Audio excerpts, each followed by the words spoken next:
Hello friends, back to my channel. तो मेरे kitchen में आप सभी का बहुत बहुत स्वागत है। तो फ्रेंड्स, आज ना मैंने समोसा बनाई है ना मैंने कचौड़ी बनाई है, बट आज मैंने एक नए स्नैक्स की रेसिपी बनाई है जो खाने में तो टेस्टी है बट देखने में भी काफ़ी खूबसूरत है। तो फ्रेंड्स, चलिए इसकी रेसिपी देख लेते हैं फटाफट मेरे साथ मेरे किचन में। अब 1 कप हम यहाँ मैदा ले लेंगे। आप चाहे तो ये आटे से भी बना सकते हैं, आटे से भी काफ़ी टेस्टी बनती है। अब इसमें डालेंगे स्वादानुसार नमक और उसी के साथ में 1 टीस्पून कलौंजी डालेंगे। आप चाहे तो यहाँ जीरे का भी यूज़ कर सकते हैं या फिर अजवाइन का भी यूज़ कर सकते हैं। और उसी के साथ में 3 से 4 चम्मच यहाँ हम रिफाइंड ऑयल डालेंगे। अगर आपको घी डालना है तो आप घी का भी इस्तेमाल कर सकते हैं।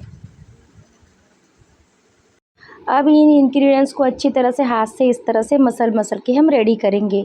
अब इसमें थोड़ा थोड़ा पानी डाल के इसका एक सख्त सा डो लगाएंगे। ध्यान रखिए, डो को हमें सॉफ्ट नहीं बनाना है, सख्त बनाना है, इसलिए पानी को थोड़ा थोड़ा करके ही डालना है।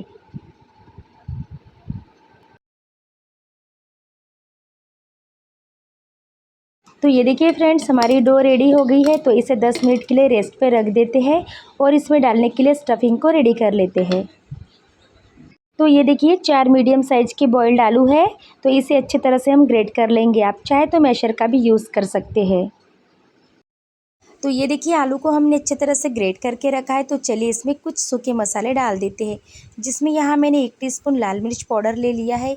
1/4 चम्मच यहाँ मैंने हल्दी पाउडर का यूज़ किया है। उसी के साथ में 1 टीस्पून यहाँ मैंने आमचूर पाउडर का यूज़ किया है। आप चाहे तो चाट मसाले का भी यूज़ कर सकते हैं। उसी के साथ में 1-2 हरी मिर्च का भी यूज़ किया है। अब इसमें डालेंगे थोड़ा सा गरम मसाला, इससे इसका टेस्ट बहुत अच्छा आएगा। अब इसमें डालेंगे स्वादानुसार नमक और अब थोड़े से डालेंगे इसमें हरा धनिया। अब उसी के साथ में इसमें डालेंगे हम कॉर्नफ्लावर। तो ये 2 चम्मच कॉर्नफ्लावर है। आप चाहे तो इसमें चावल के आटे का भी यूज़ कर सकते हैं। कॉर्नफ्लावर डालेंगे तो इससे बॉन्डिंग बहुत अच्छी बनती है। तो चलिए इसे अच्छी तरह से अभी हम मिक्स कर लेते हैं। तो ये देखिए फ्रेंड, हमारी स्टफिंग रेडी हो गई है। तो चलिए अभी बनाना शुरू करते हैं। तो ये देखिए 10 मिनट हो चुके हैं। हमारी जो डो है वो भी अच्छी तरह से सेट हो गई है। तो एक बार डो को इस तरह से हम हाथ से अच्छी तरह से मसल लेंगे और बाद में हम इसे बनाना शुरू करेंगे। तो पहले मैं सबसे पहले 2 पोर्शंस में इसे डिवाइड कर लेती हूँ और इसकी बड़ी बड़ी सी रोटी बेल लेते हैं। तो इस तरह से चकला बेलन का भी यूज़ कर सकते हैं आप, या फिर आप सिलिकॉन मैट का भी यूज़ कर सकते हैं। तो चलिए इसकी हम बड़ी बड़ी सी रोटी बेल लेते हैं। तो इस तरह से दोनों भी रोटियों को बेल लेते हैं।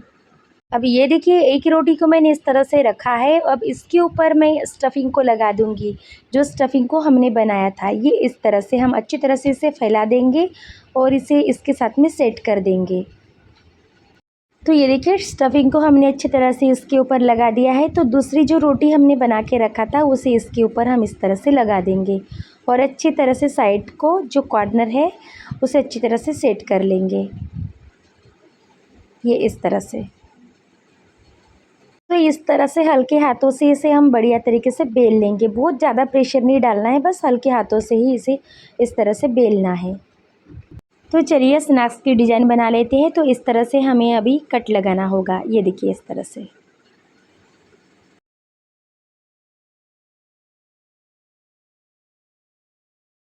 तो ये देखिए इसे मैंने चौकोन आकार में काट लिया है। तो एक एक पीस को इस तरह से उठाएंगे और ये कॉर्नर को इस कॉर्नर के साथ में हम इस तरह से जॉइंट करना है। ध्यान रखिए, ये देखिए इस कॉर्नर से लेके इस कॉर्नर को इस तरह से जॉइंट करना है और जो दूसरा कॉर्नर है उसे इस तरह से पलट कर इस तरह से जॉइंट करना है। तो ये देखिए ये हमारे एक का स्नैक्स बन गए हैं। तो चलिए दूसरा भी मैं बनाकर दिखाती हूँ। तो ये देखिए फिर से इस कॉर्नर को इस कॉर्नर के साथ में इस तरह से चिपकाना है और जो साइड है दूसरा साइड उसको इस तरह से पलटकर इस कॉर्नर को इसके साथ में इस तरह से चिपकाना है। तो ये देखिए ये दूसरा भी बन गया है। तो सारे स्नैक्स को इसी तरह से हमें बना लेना है। तो ये देखिए सारे स्नैक्स बन के रेडी हो गई। तो चलिए इसे फ्राई कर लेते हैं। तो ये देखिए मैंने ऑयल को भी अच्छे से गर्म करके रखा है। ऑयल को अच्छे से ही गर्म करना है और एक एक करके स्नैक्स को ऑयल में इस तरह से डालना है और बाद में लो टू मीडियम टेम्परेचर पे इसे अच्छी तरह से हमें फ्राई करना है। फ्राई करते वक्त ध्यान रखिए टेम्परेचर को बिल्कुल हाई नहीं करेंगे, नहीं तो ये क्रिस्पी और कुरकुरे बिल्कुल नहीं बनेंगे।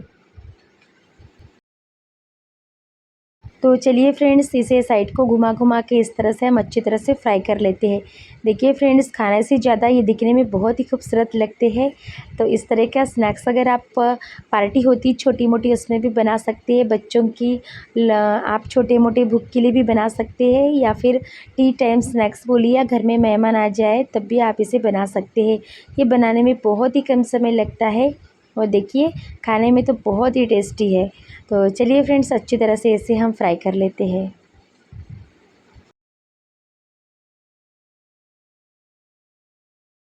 तो ये देखिए अच्छी तरह से फ्राई हो गई है। तो चलिए इसे अब हम निकाल लेते हैं और ठंडा होने के लिए इसे छोड़ देते हैं। देखिए कितनी बढ़िया खस्तेदार भी बनी है।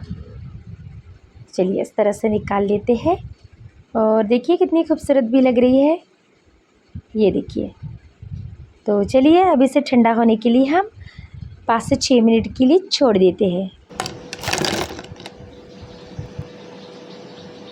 तो ये देखिए फ्रेंड्स, इसे मैंने 3 तरीके की चटनी के साथ में रेडी किया है। तो देखिए टमाटो सॉस है, इमली की चटनी है, साथ में मैंने थोड़ा सा कच्चा दही ले लिया है। दही के साथ में भी बहुत ही टेस्टी लगती है।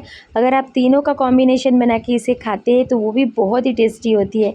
तो बच्चों को जो जैसा पसंद है वे वैसे ले लेते हैं, मैं उसके हिसाब से इसे सजा देती हूँ। तो फ्रेंड्स, आज की हमारी ये नए तरीके की स्नैक्स की रेसिपी आप सभी को कैसी लगी, प्लीज़ हमें कमेंट्स में ज़रूर बताइएगा। अगर अच्छी लगी तो चैनल को लाइक शेयर सब्सक्राइब करना बिल्कुल मत भूलिएगा, और ख़ास करके बेल आइकॉन को भी प्रेस करना बिल्कुल मत भूलिए। तो फ्रेंड्स, मिलते हैं नेक्स्ट वीडियो में एक नई रेसिपी के साथ में, एक नए वीडियोज़ के साथ में। तब तक के लिए बाय बाय।